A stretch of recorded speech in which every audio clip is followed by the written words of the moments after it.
دوستان عزیزم، درود و مهر. امیدوارم حال دلتون عالی باشه. این همون غذایی خیلی‌ها باور دارن رقیبی نداره. آش قورت قیله آذری یکی از خوشمزه ترین آشای ایرانه که طعمش میتونه هر ایرانی رو غافلگیر کنه. میخوایم بدونین چرا خیلی‌ها میگن این آش بی رقیبه؟ تا آخر ویدیو همراه من باش.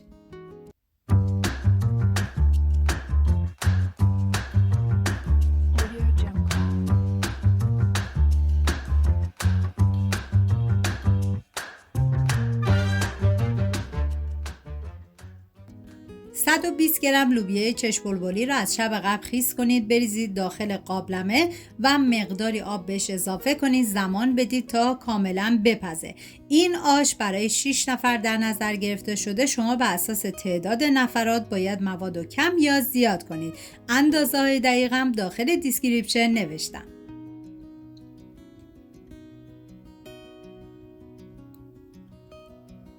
3 عدد پیاز رو به صورت اسلایسی ریز میکنم. همین اول ویدیو هم میگم دم آذریای عزیزمون گرم با این آش فوق‌العاده خوشمزه شون. از این که میگن این آش بی رقیبه، واقعا درسته. من خودم اولین بار بود درست کردم، یه طعم متفاوت و فوق‌العاده خوشمزه داشت. حالا داخل قابلمه من مقداری روغن کنجد میریزم. شما از هر نوع روغن سرخ کردنی که دوست داشتین میتونین استفاده کنید. پیازهایی که ریز کرده بودم و میریزم داخل قابلمه. هم میزنم و زمان میدم تا پیاز سرخ بشه. توی این فاصله تا پیاز سرخ میشه میریم سراغ بادمجون که 1 عدد بادمجون رو به صورت نگینی ریز میکنیم. و اینکه ببینید شاید برای خیلی از عزیزان سوال پیش بیاد که این بادمجون داخل آش شاید له بشه، ولی به هیچ عنوان فرم خودش رو از دست نمیده. و نیاز به 120 گرم لوبیا سبز داریم که طبق ویدیو ریز کنید. این آش ترکیبات متفاوت و فوق‌العاده خوشمزه داشت.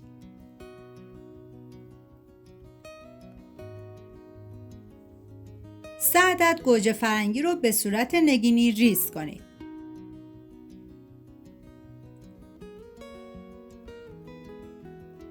واقعا جای تک تک شما دوستان عزیز خالی. میریم سراغ پیاز که حالا نوبت اضافه کردن بادمجون هستش.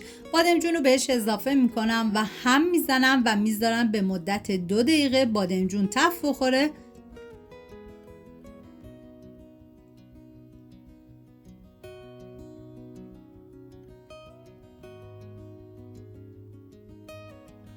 و بعد از 2 دقیقه نوبت اضافه کردن ادویه هستش. ادویه های این آش فقط نمک و زردچوبه هستش. من زردچوبه رو بهش اضافه میکنم، نمک رو میذارم مرحله آخر، هم میزنم و میذارم زردچوبه تف بخوره و عطرش آزاد بشه. و گوجه فرنگی ریز شده رو میریزم، هم میزنم و میذارم به مدت 1 دقیقه تف بخوره.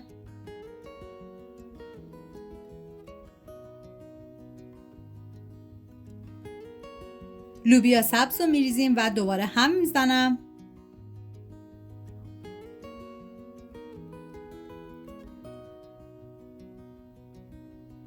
و بلغور و برنج. ببینید نسبت بلغور به برنج کمی زیادتره. بلغور 120 گرمه، برنج 90 گرمه.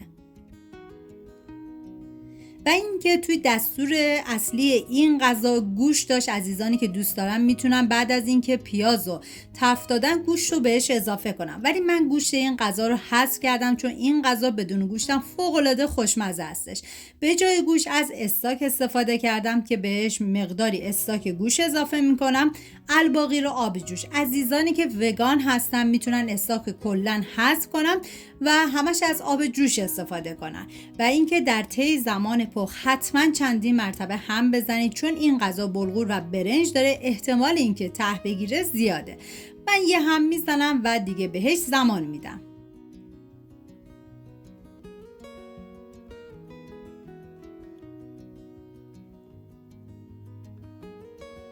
و بعد از اینکه مواد پخت یه هم میزنم. ببینید تو همون مرحله اول بعد از اینکه پیازو تفت دادید، بادمجون اضافه کردید، باید 1 عدد فلفل قلمی تندم بهش اضافه کنید که متاسفانه تو ویدیو نیافتاد و اینجا بهتون نشون دادم که من فلفل رو اضافه کردم.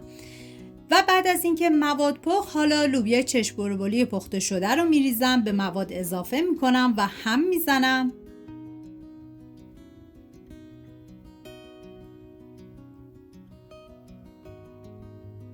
و سبزی آش که من مقدار و نوع سبزی رو داخل دیسکریپشن نوشتم. زمانی که سبزی رو اضافه کردید باید هم بزنید و زمان بدید تا سبزی کاملا بپزه. هم میزنم تا سبزی با بقیه مواد مخلوط بشه و بعد دیگه بهش زمان میدم.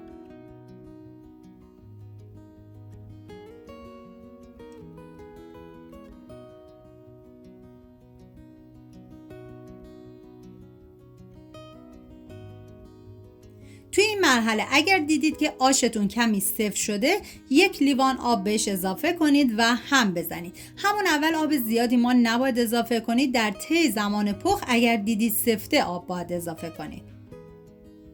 حالا توی این فاصله تا سبزی میپزه میریم سراغ سیر که 6 حبه سیر رو با دنده ریز رنده کنید.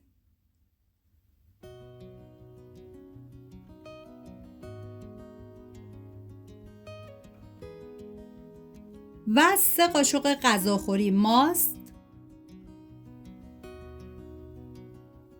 3 قاشق غذاخوری کشک.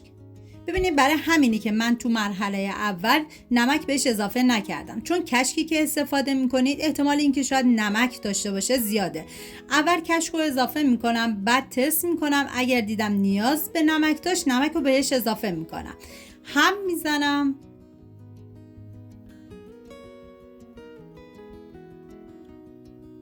و حالا مقداری از مواد آش رو به کشک و ماست اضافه میکنم که کشک و ماست همدمای بقیه مواد بشه و هم میزنم تا با هم دیگه مخلوط بشن و به آش اضافه میکنم. زمانی که کشک و ماستی که مخلوط کردیم به آش اضافه کردید باید سریع هم بزنید که کشک و ماست بریده نشه. این هم زدن رو باید تا زمانی ادامه بدین که دوباره شروع کنه به غر زدن. واقعا من هرچی از خوشمزگی و عطر و طعم این آش بگم کمه. باید خودتون دست به کار بشین و درست کنین و ببینین که چقدر فوق‌العاده بود این آش.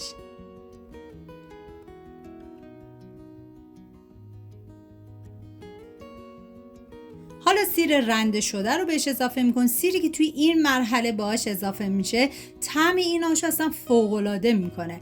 و نمکش رو تست کردم، دیدم نمکش خیلی کمه، مقداری هم نمک بهش اضافه کردم و دوباره هم میزنم و میذارم به مدت نیم ساعت دیگه این آش بپزه و جا بیفته.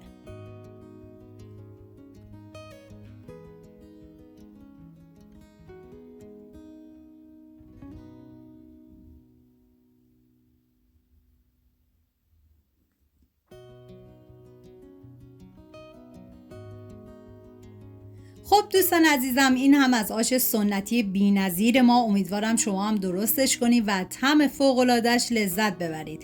یادتون نره کانال رو سابسکرایب کنید و در آخر من با نعنا داغ، پیاز چیپسی و کشک تزیین کردم. سپاس از همراهی همیشگیتون. تا ویدیوی بعدی مواظب خودتون و خوبی هاتون باشید. بدرود.